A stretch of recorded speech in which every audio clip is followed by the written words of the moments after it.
Good. Good.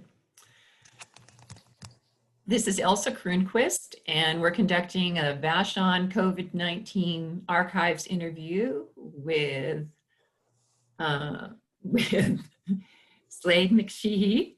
And the date is June 4th, 2020. Slade, could you please tell us your name and what you do? Sure. My name is Dr. Slade McSheehy. I'm the current superintendent for Vashon Island School District, the proud superintendent for Vashon Island School District. So in your role as the superintendent and during this time of COVID, what motivated you to get involved in the COVID relief?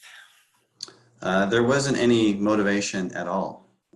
It was all based on necessity for the safety of our staff and students. And like many superintendents across the state, we spent a few weeks responding to the emergent crisis, and it became clear fairly soon that we were going to close down and have to shift all of our resources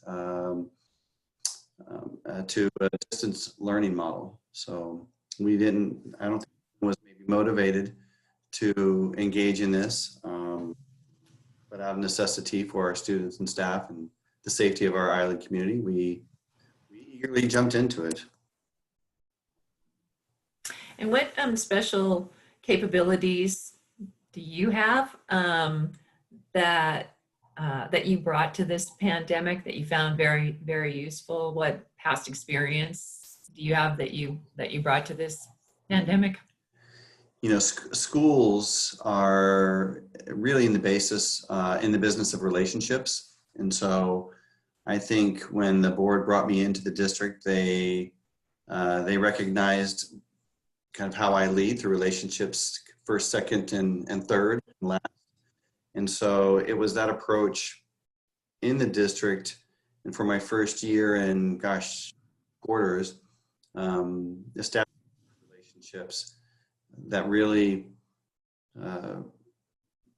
all that work was put to good use during the initial response to the closure, but also in the interim while we have been closed down, because I've been able to connect with our staff and our students and our district leadership in ways that would be even more difficult through remote learning had we not been working on relationships the last year and a half. So, but that being said, that's probably still the biggest hurdle and challenge to move through, even in these last few weeks as we say goodbye to our graduating seniors and begin significant efforts for planning for next year.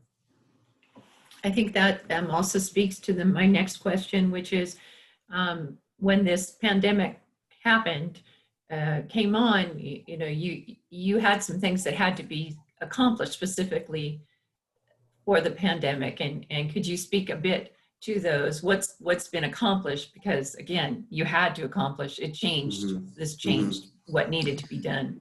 Yeah, everything in the first month to 6 weeks changed rapidly for everybody involved. Our initial response was to, and successfully respond to food services and childcare needs for families and kind of frontline healthcare workers, and so emergency responders. And so we were able to do that quite successfully with the help of Vashon Youth and Family Services, and once again, our outstanding food services team. But it quickly became apparent that we were going to be in closure for quite some time, and we had to move to a full distance learning model, which we had never done before.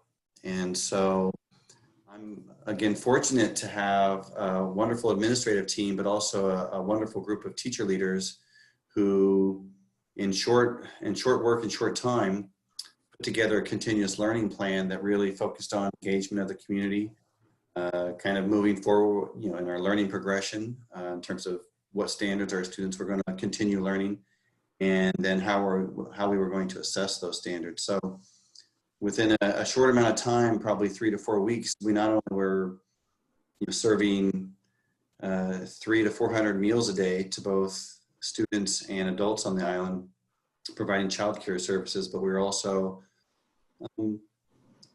some may disagree, but a somewhat approximate experience for our students in terms of their own learning. Mm-hmm. So what's been the most satisfying and what's been the most frustrating about this time of COVID? I call it relief work, but the changes in this work, what's been the most satisfying and what's been the most frustrating with dealing with the pandemic? Mm-hmm. Probably the most satisfying has certainly been how our community has come together, kind of on many levels. So as an island community, but also in support of the schools. And I've had nothing but support from Vashon Be Prepared, the Vashon Center for the Arts, Youth and Family Services, Neighbor Care. The school is a hub for many folks on the island, and many folks on the island have their own children in kind of in our schools, and there's just been a tremendous amount of support and outreach to the schools, and how can and I really would say what's even more satisfying than that is just the way our entire staff have stepped up to do the best they can. There was uncertainty at the beginning, and there still is a certain level of that uncertainty, but our staff have learned that even in this time of COVID-19, it can be resilient, and the challenges and the feeling that you get by overcoming those challenges as a team, being creative to address those challenges, can also be very satisfying on its own. Kind of, it counterbalances that stuck in my house in front of a screen all the time. That can be draining for all of us. But I think our staff and myself in particular too have found large satisfaction in kind of solving one problem after the next. And we know that if we continue to solve these problems, eventually we're going to be back in school. And we're very optimistic about that, and because we feel like we've kind of turned a corner over the last week or so. The challenges have been, I think, our state and just coordinating statewide, an office of the Superintendent of Public Instruction, then you have Department of Health kind of side by side, trying to give schools guidance. We've seen that guidance change repeatedly during the last 6 to 8 weeks. And so one of the ways in which we address the guidance and rulemaking from the state is I'm very quick to be very deliberate, or to tell people, no, we're not going to make a certain decision until I learn more. And fortunately, I think that's helped our district, because many districts were in the position of making decisions early because of pressures from families and the public and the community. Whether it be special education services, grading, graduation, a whole host of decisions that we've had to make. We've been very deliberate and slow in making those decisions. And so we haven't had to kind of backtrack once guidance and rules have changed from the state and Department of Health, because that's happened frequently. And that's been a challenge to say, okay, we're going to wait a little while longer, even if it's 2 days, because we think something else is going to happen and we don't want to communicate to you. But people, rightly so, can be impatient in times of challenge and stress, and they want to know that you know the answer, and they're kind of uncomfortable with ambiguity. But I think us pushing brakes on some of these decisions has been helpful overall for us. What has changed in your personal life and in your work since this pandemic started? That's a little redundant, but.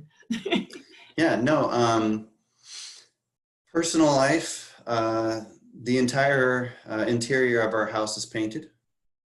So that would have never happened even probably in summer.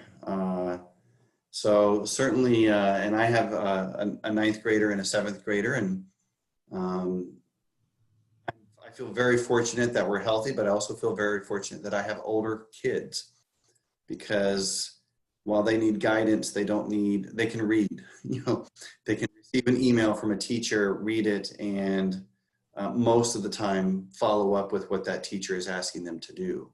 Mhm. Um, Maybe not that it's changed in my life, but I've probably become more aware of my fortune and being able to continue, uh, you know, earning the income, my wife as well. And so, but you know, I'd say we're just welcome. You know, I'm glad that it's spring now and that it's not as you know, gray outside. Um, you know, work-wise, I go in one day a week, and my assistant goes in one day a week. So everything is online. I would say that um, I am probably in a soft estimate of probably 32 to 40 Zooms or, you know, video meets a week. People may not realize that's a lot. It's about 8 to 10 a day. Um, and it's not my favorite. And there are moments at the end of the day when, because I'm also, you know, 3 nights a week, usually I'm with some type of organization, whether it's VARSA or VYFS or VSS. So on a regular basis, I'm attending evening meetings, and Rotary, everybody else, they're still having those meetings. And so I'm attending those meetings at night, in addition to all the different coordination and team meetings that I'm attending during the day, and the statewide meetings, the regional meetings, the Department of Health meetings, the legislative meetings, lots of meetings. They're all valuable to me, but that's very different. It's been very difficult. I'm a GSD kind of leader as well. And I don't know if you know what GSD means, but it means get shit done. And so I've always felt very productive in whatever role that I've assumed. I'm gonna get you know, I get things done. And when you're in meetings all the time, it leaves you very little energy at the end of the day to kind of do some of the technical details of our jobs. So that's been a challenge, but we're about to get out of school on the 19th, and then I've ordered everybody away for the month of July. I'm basically banning anybody to do any work during July, so that we can, you know, reboot, refresh. We'll do as much as we can for reopening schools between now and the end of June, but then we'll put kind of most things on hold, with probably some exceptions, and then we'll come back in August and reopen the buildings for students in some way, shape, or form, and then wait for the vaccine. Yeah.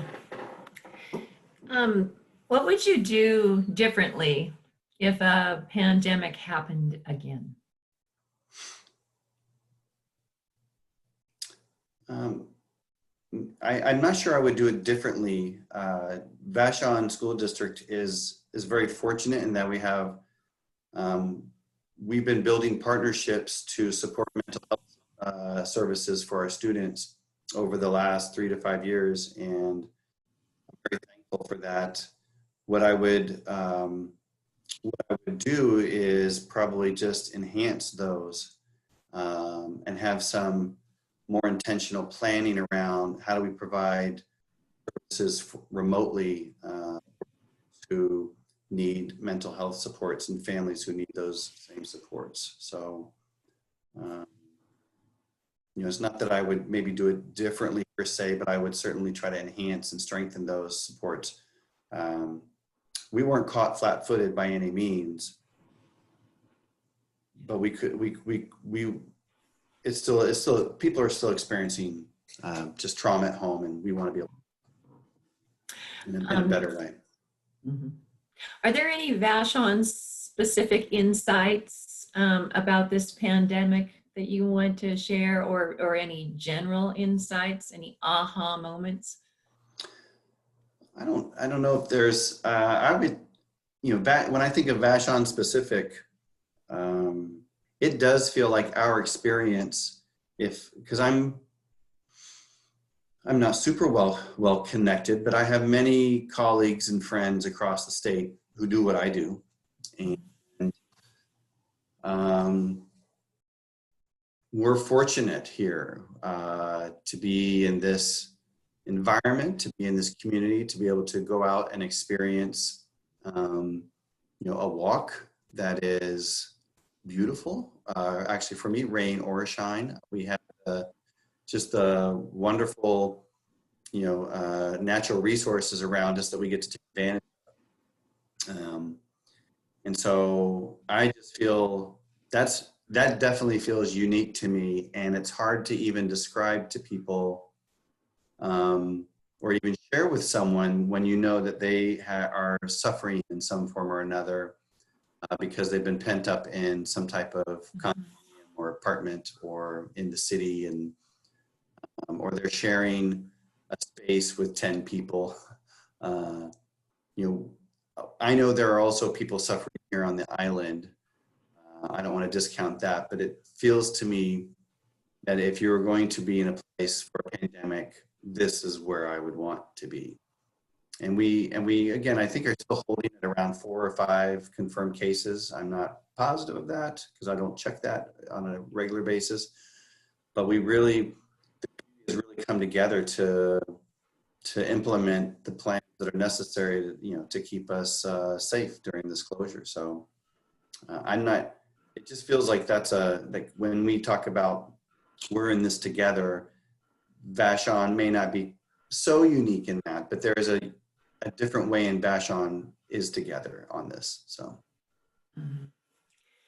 So my final question, summarize in one sentence or two for your great-great-grandchildren what the experience of living in this pandemic on Vashon Island is like.